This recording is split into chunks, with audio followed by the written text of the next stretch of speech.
Mbolo à tous. Apocalypse chapitre 3 verset 16. Ainsi, parce que tu n'es ni froid ni bouillant, parce que tu es tiède, je te vomirai de ma bouche. Ce passage religieux a eu un impact très important auprès des milliers de chrétiens dans le monde entier.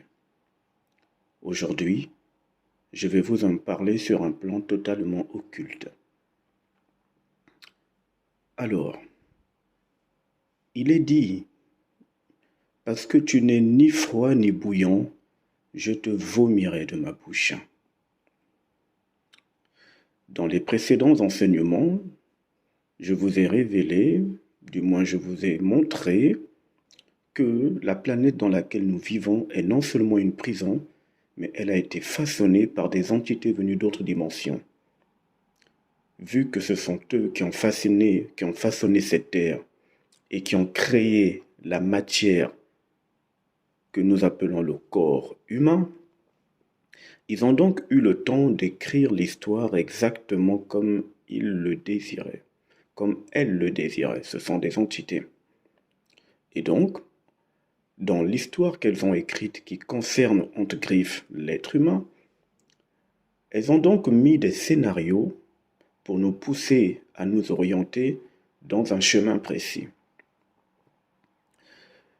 Je rappelle ici que votre esprit est lumineux, il est extrêmement puissant et aucune de ces entités n'est plus puissante que vous. C'est un mensonge qu'on vous a fait croire en vous disant que le monde invisible était plus puissant que vous. Vous étiez dans les sphères cosmiques avant d'être dans cette planète Terre. Donc, revenons maintenant sur ce passage biblique. Tu n'es ni froid ni bouillant, je te vomirai de ma bouche. Je disais donc que ces entités ont façonné la planète et ont tiré le corps de la terre. C'est seulement le corps qu'elles ont créé. Elles n'ont pas créé votre âme, elles n'ont pas créé votre esprit, parce que vous étiez déjà. Par contre, elles ont créé une histoire. Elles vous ont mis un scénario. Et dans ce scénario, ces entités ont prévu plusieurs scènes dans le but de vous garder dans l'ignorance, dans la crainte, la peur, le doute, le rejet, la culpabilité, l'abandon et ainsi de suite. Il n'y a qu'à voir ce qui se passe autour de vous.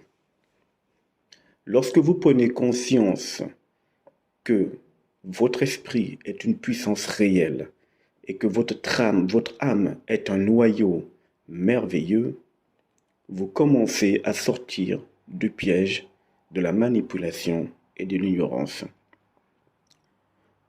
Dans les lois et l'histoire que ces entités ont écrites, elles ont mis l'obligation dans la vie des êtres humains de s'orienter soit vers le bien ou vers le mal, vers le oui ou le non, vers le bonheur ou vers le malheur. Elles ont donc mis en place la dualité, mais également la polarité.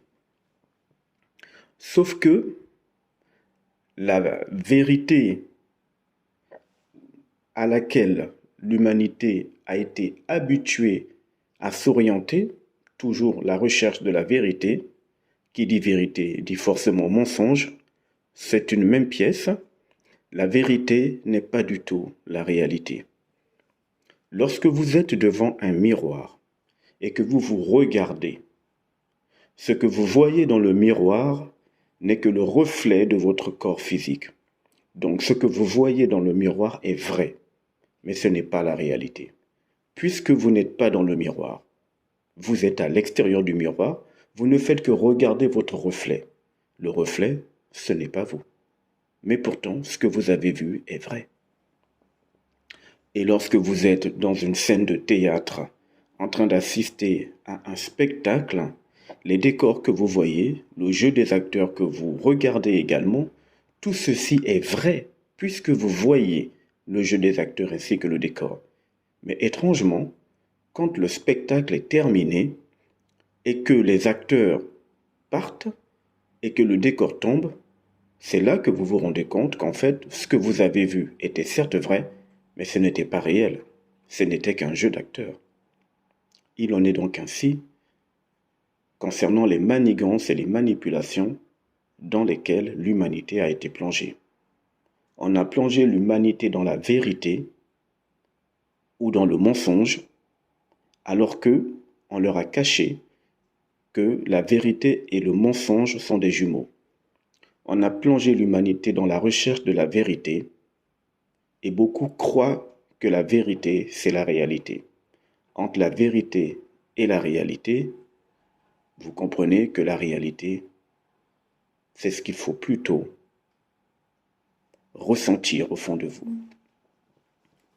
Donc, à partir du moment où on vous demande de vous orienter à travers des manigances vers le oui ou le non, vers le bien ou le mal, vers le malheur ou le bonheur, à chaque fois dans la dualité, sachez que vous tombez dans le jeu de ces entités, puisque que ce soit la vérité ou le mensonge, que ce soit le jour ou la nuit, le bonheur ou le malheur, vous allez déverser un flot d'émotions qui leur serviront de fluide énergétique avec lesquels elles pourront se nourrir.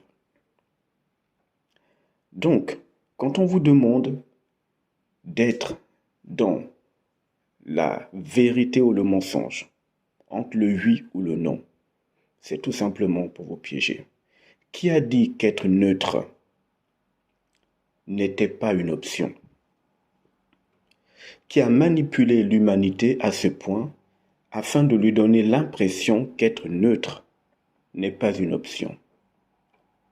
Et pourtant, vous êtes les premiers à dire jamais 2 sans 3.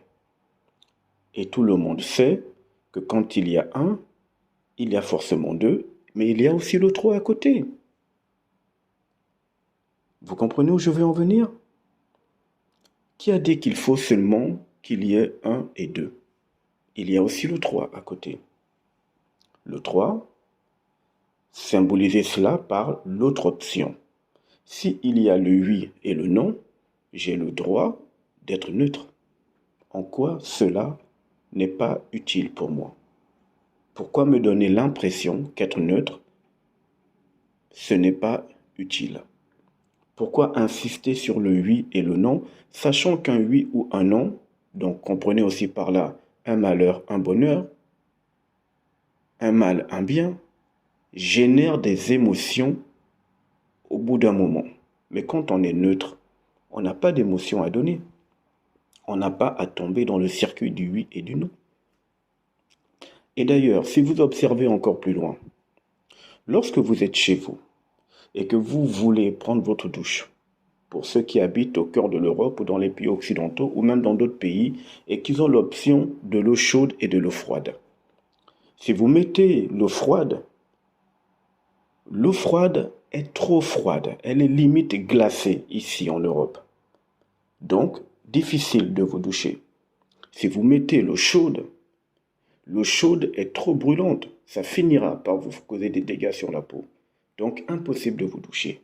Mais étrangement, quand vous arrivez à bien juxtaposer, à bien doser, vous mélangez l'eau froide et l'eau chaude dans le bon dosage, et là, vous pouvez vous doucher. Vous avez donc créé le neutre. Donc, en quoi être neutre n'est pas bon ou encore n'est pas utile pour vous? En quoi cela n'est pas utile? Ça veut donc dire que lorsque vous traversez des événements de votre vie, lorsque vous êtes dans des situations difficiles, si vous restez neutre, vous devenez automatiquement maître de votre existence. Si vous voulez être maître de vous-même, c'est dans la neutralité de tout ce que vous allez traverser. Ne vous penchez ni à gauche ni à droite. Cela sera salutaire pour vous. Lorsqu'un enfant vient au monde, un bébé, vous êtes d'accord qu'on ne va pas le laver avec une eau froide. ou avec une eau chaude. Il faut un certain dosage pour que l'eau soit tiède. Et l'enfant pourra mieux se laver. Lorsque la mère allaite son bébé, le lait maternel n'est ni trop chaud ni trop froid. C'est une température limite tiède, adaptée pour le bébé. Donc en quoi être neutre n'est pas utile pour un être humain. Même ces détails vous montrent que la neutralité vous évite les problèmes. Si déjà ça vous évite les problèmes sur le plan de la matière, avec les exemples que j'ai pris, alors voyez plus loin à quel point ça peut vous éviter des problèmes avec les forces invisibles qui contrôlent cette planète. Ça peut vous éviter les problèmes dans tous les domaines de votre existence. Donc quand une situation vous arrive et que vous subissez une certaine pression dans laquelle vous devez pencher soit vers le mal ou le bien, le jour ou la nuit. Une situation dans laquelle vos émotions doivent absolument sortir. Si vous demeurez neutre, c'est-à-dire si vous n'êtes pas du tout penché de l'autre côté ou encore d'un autre côté, il est évident que vous allez garder vos énergies. Ces entités auront du mal à venir encore pomper votre énergie parce que vous n'êtes plus penchant vers les émotions débordantes, mais surtout, vous allez être beaucoup plus stable et clair pour gérer une situation. Et vous allez voir qu'au bout du compte, les solutions viendront à vous. Vous n'aurez plus à aller les chercher puisque vous êtes dans la neutralité. Ces solutions viendront à vous directement.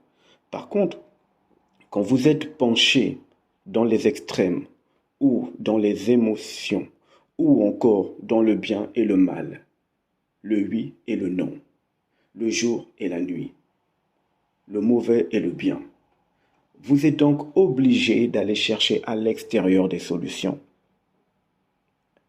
Mais quand vous êtes dans la neutralité, quand vous commencez à être neutre, vous commencez à rentrer dans votre puissance, la puissance de votre esprit et dans la stabilité de votre noyau d'âme. La différence est énorme. La différence est énorme.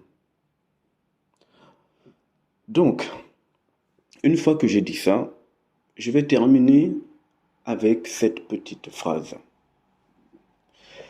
Au cœur de l'humanité, quelqu'un qui est neutre est parfois mal vu. Il est parfois critiqué et parfois même rejeté. Il est parfois regardé du coin de l'œil. Ça, c'est au cœur de l'humanité, selon la tromperie que les entités ont mis dans la pensée humaine. Mais dans les plans cosmiques, un individu qui est neutre, qui ne met pas d'émotion dans tout ce qu'il fait,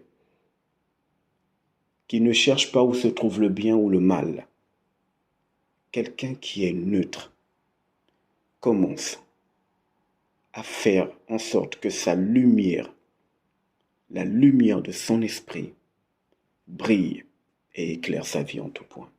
Bonne journée à tous.